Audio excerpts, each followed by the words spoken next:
कुछ स्टूडेंट्स हमें कुछ कहना चाहती हैं, ये जानती हैं, क्या कहेंगे ये? हम JCW परेड या पूरे नेशन की कलेक्टिवली जो इस टाइम पे मर्जी है, जो वो डिमांड कर रहे हैं, that is justice.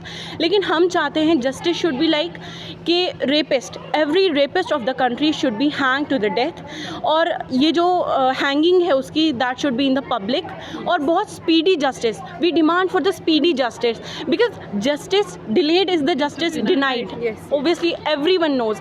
So we want our administration, we want the judiciary for a speedy justice, and moreover जो मेरा एक पर्सनल एक ऐसा है कि हम एक नया पर्सपेक्टिव जो है ऐड कर सकते हैं कि रेपिस्ट के एक बहुत बड़ा बिलबोर्ड बना के उसका पूरा एक इंट्रोडक्शन लिख के उसकी एक बहुत गंदी सी पिक्चर लगा के हर जगह नेशन में लगाई जाए, ताकि वो जहाँ पर भी देखा, हाँ, ना उनका मुंह छुपाया जाए, ना उनकी आइडेंटिटी छुपाई जाए।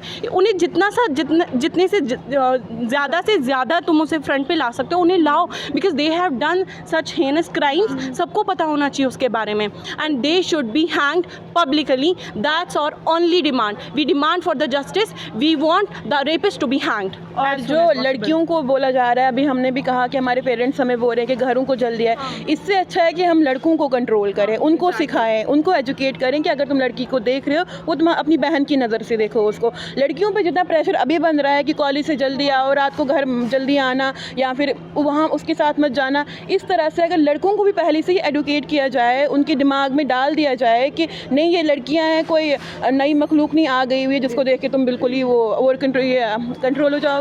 तो लड़कों के दिमाग में जितना लड़कियों को हमें बचपन से सिखाया जाता है कि बाहर जाओगी उससे नहीं मिलना, उससे ये मत करना, वैसे तो लड़कों को भी बचपन से ही सिखाया जाए। हमारी जो सोसाइटी है, इनको चाहिए कि लड़कों को भी उतना ही एडुकेट करें जितना वो लड़कियों को करते हैं। और मैं एक चीज़ बताना चाहूँगी कि वी एज अ गर्ल हम क्या कंट्रीब्यूट कर सकते हैं to prevent and to avoid the rape, because कपड़े ये सब चीज़ें doesn't matter, not the timings, not our empowerment, nothing matters.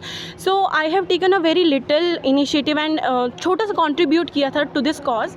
जैसे कि पिछली बार रक्षाबंधन, जो अभी रक्षाबंधन होके गया, as I am a Muslim, but on this Rakshabandhan I asked my brother, मेरे 2 छोटे भाई हैं, and I took a promise from them कि तुम कभी किसी लड़की, whatever may be the situation, तुम कभी किसी लड़की से ऊंची आवाज़ में बात नहीं करोगे, चाहे तुम्हें कोई आगे से चांटा मार ले, तुम लड़की पे कभी हाथ नहीं उठाओगे, तुम उसकी बॉडी शेमिंग नहीं करोगे, तुम लड़कियों के गंदे मीम्स पे कमेंट नहीं करोगे, लाइक नहीं करोगे, किसी भी मीम को प्रमोट नहीं करोगे, and more over you will respect every girl of the society, ranging from your sister to your female best friends. So this is what a girl can do by wearing their brothers. So I think every sister should do this.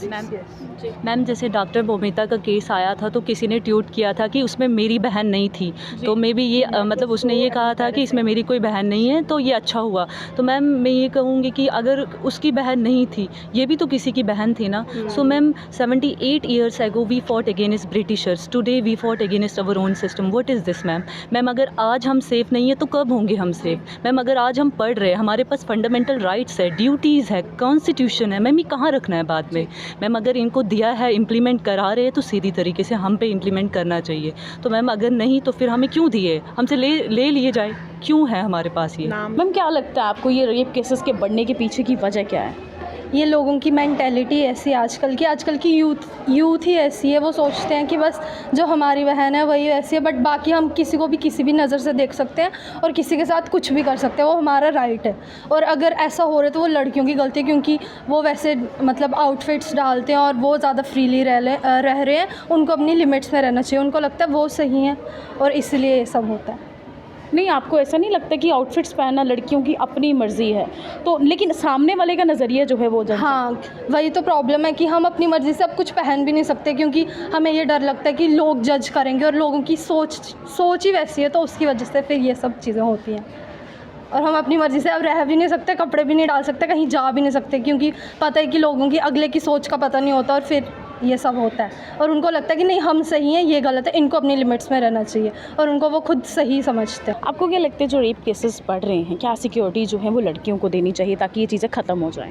पहले तो जब भी girls घर से बाहर या college से बाहर निकलते हैं तो उनको फ्री माइंडेड होकर निकलना चाहिए, क्योंकि लड़कों को भी ये एक होना चाहिए कि अगर इस लड़की को छेड़ना है, ये भी तो मेरी भी तो बहन है ना घर पे, तो ये भी मेरी बहन या जो भी लेडीज़ कोई भी हो, तो उसको भी यही सोचना चाहिए कि ये भी मेरी बहन जैसी है। अगर मैं इसको छेड़ूंगा, अगर उसके बाद मेरी बहन को कोई छेड़े, अगर उसकी बहन को कोई छेड़ता है, तब बॉयज़ को गुस्सा आता है कि उस मेरी बहन को छेड़ा है। तो अगर वो किसी और लेडीज़ या किसी और की बहन को छेड़ता है, तो उसको ये भी होना चाहिए कि मेरे भी घर पे बहन है। आपका मतलब कि लड़कियों को सिक्योरिटी की ज़रूरत नहीं, लड़कों को भी समझाने की ज़रूरत है इसमें।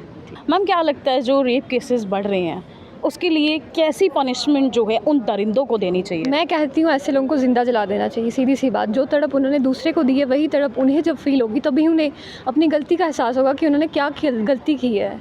जिंदा जला देना काफ़ी है Yes. या फिर उससे भी कोई दर्दनाक? उससे भी दर्दनाक मौत। अब मैं ऐसे कहना तो नहीं चाहूँगी, बट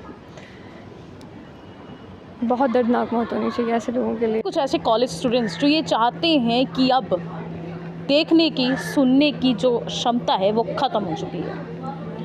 कितने ही रेप केसेस और कितनी ही निर्भया और कितने ही डॉक्टर मौमिता अब हम आने वाले समय में देखेंगे। कब बंद होगा ये हैवानियत का गंदा खेल? आज के समय में अगर हम घर से निकलते हैं, कोई भी कपड़ों पे अगर हमारी थोड़े से शरीर का इतना सा भी अंग अगर नज़र आ रहा हो, तो हमारी मम्मियों का एक कमेंट हमें रहता है कि इसे ढक के रखो, किसी की नज़र पड़ जाएगी। आखिर कब तक जो है एक लड़की खौफ में जिएगी? आखिर कब तक जो है ऐसे दरिंदे शरेआम घूमते रहेंगे और इस तरीके की दिरंदगी जो है वो फैलाते रहेंगे? कभी बात की जाती है कि लड़की के कपड़े छोटे थे, लड़की का चरित्र खराब था, तो क्या कहना चाहेंगे आप उन 2 साल की बच्ची को या 14 साल की बच्ची को जिनके साथ दुष्कर्म किया गया? क्या उनके कपड़े भी छोटे थे? जिस बच्ची को आप गोद में लेते हैं, जिस उम्र में जिस बच्ची को गोद में लेते हैं, अगर उसके साथ भी दुष्कर्म किया जाए तो सोच सकते हैं आज के समय में हैवानियत कहाँ पहुँच चुकी है। जानवर भी नहीं कहेंगे हम ऐसे लोगों को, क्योंकि जानवर भी जो है कभी ना कभी अपनी लॉयल्टी जो है वो ज़रूर दिखाता है, लेकिन ऐसे लोग ना ही इस देश में रहने के काबिल हैं, ना ही इस दुनिया में।